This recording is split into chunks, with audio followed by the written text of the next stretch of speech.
السلام علیکم ورحمۃ اللہ وبرکاتہ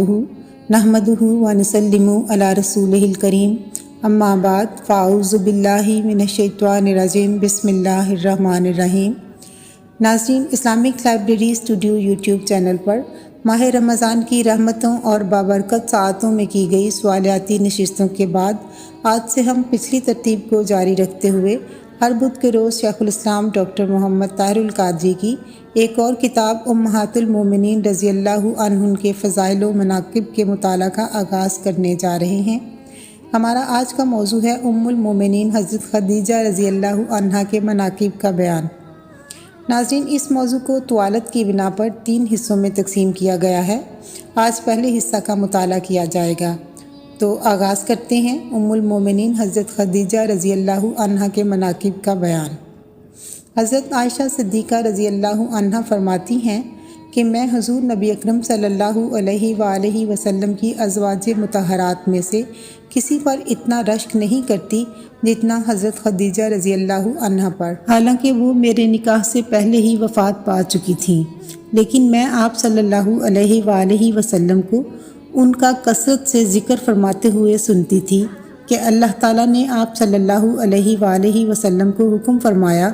کہ خدیجہ کو موتیوں کے محل کی بشارت دے دیجیے، اور جب آپ صلی اللہ علیہ وآلہ وسلم کوئی بکری ذبح فرماتے تو آپ صلی اللہ علیہ وآلہ وسلم ان کی سہیلیوں کو اتنا گوشت بھیجتے جو انہیں کفایت کر جاتا۔ حضرت ابو ہریرہ رضی اللہ عنہ بیان کرتے ہیں کہ حضور نبی اکرم صلی اللہ علیہ وآلہ وسلم کی بارگاہ میں حضرت جبرائیل علیہ السلام آ کر عرض گزار ہوئے، یا رسول اللہ، یہ خدیجہ ہیں جو ایک برتن لے کر آ رہی ہیں جس میں سالن اور کھانے پینے کی چیزیں ہیں۔ جب یہ آپ کے پاس آئیں تو انہیں ان کے رب کا اور میرا سلام کہیے، اور انہیں جنت میں موتیوں کے محل کی بشارت دے دیجیے جس میں نہ کوئی شور ہوگا اور نہ کوئی تکلیف ہوگی۔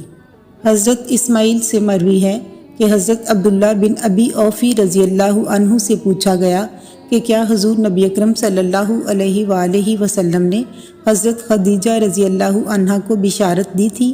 انہوں نے جواب دیا، ہاں، آپ صلی اللہ علیہ وآلہ وسلم نے انہیں جنت میں ایسے محل کی بشارت دی تھی جو موتیوں سے بنا ہوگا اور اس میں نہ شور و غل ہوگا اور نہ کوئی اور تکلیف ہوگی۔ حضرت علی رضی اللہ عنہ سے روایت ہے کہ حضور نبی اکرم صلی اللہ علیہ وآلہ وسلم نے فرمایا، اپنے زمانے کی سب سے بہترین عورت مریم ہے، اور اسی طرح اپنے زمانے کی سب سے بہترین عورت خدیجہ ہیں۔ حضرت عائشہ رضی اللہ عنہا سے روایت ہے کہ حضرت خدیجہ رضی اللہ عنہا کی بہن حالہ بنت خویلد نے رسول اللہ صلی اللہ علیہ وآلہ وسلم سے اندر آنے کی اجازت طلب کی تو آپ صلی اللہ علیہ وآلہ وسلم اسے حضرت خدیجہ رضی اللہ عنہا کا اجازت طلب کرنا سمجھ کر کچھ لرزہ بر اندام سے ہو گئے۔ پھر فرمایا، خدایا، یہ تو حالہ ہے۔ حضرت عائشہ رضی اللہ عنہا فرماتی ہیں کہ مجھے رشک ہوا، بس میں عرض گزار ہوئی کہ آپ قریش کی ایک سرخ رخساروں والی بڑھیا کو اتنا یاد فرماتے رہتے ہیں جنہیں فوت ہوئے بھی ایک زمانہ بیت گیا ہے، کیا اللہ تعالیٰ نے آپ کو ان کا نعم البدل عطا نہیں فرما دیا ہے؟ حضرت عائشہ صدیقہ رضی اللہ عنہا فرماتی ہیں کہ مجھے حضور نبی اکرم صلی اللہ علیہ وآلہ وسلم کی کسی زوجہ مطہرہ پر اتنا رشک نہیں آتا جتنا حضرت خدیجہ رضی اللہ عنہا پر، حالانکہ میں نے انہیں دیکھا نہیں ہے، لیکن حضور نبی اکرم صلی اللہ علیہ وآلہ وسلم اکثر ان کا ذکر فرماتے رہتے تھے، اور جب آپ صلی اللہ علیہ وآلہ وسلم کوئی بکری ذبح فرماتے تو اس کے اعضاء کو علیحدہ علیحدہ کر کے انہیں حضرت خدیجہ رضی اللہ عنہا کی ملنے والی عورتوں کے ہاں بھیجتے۔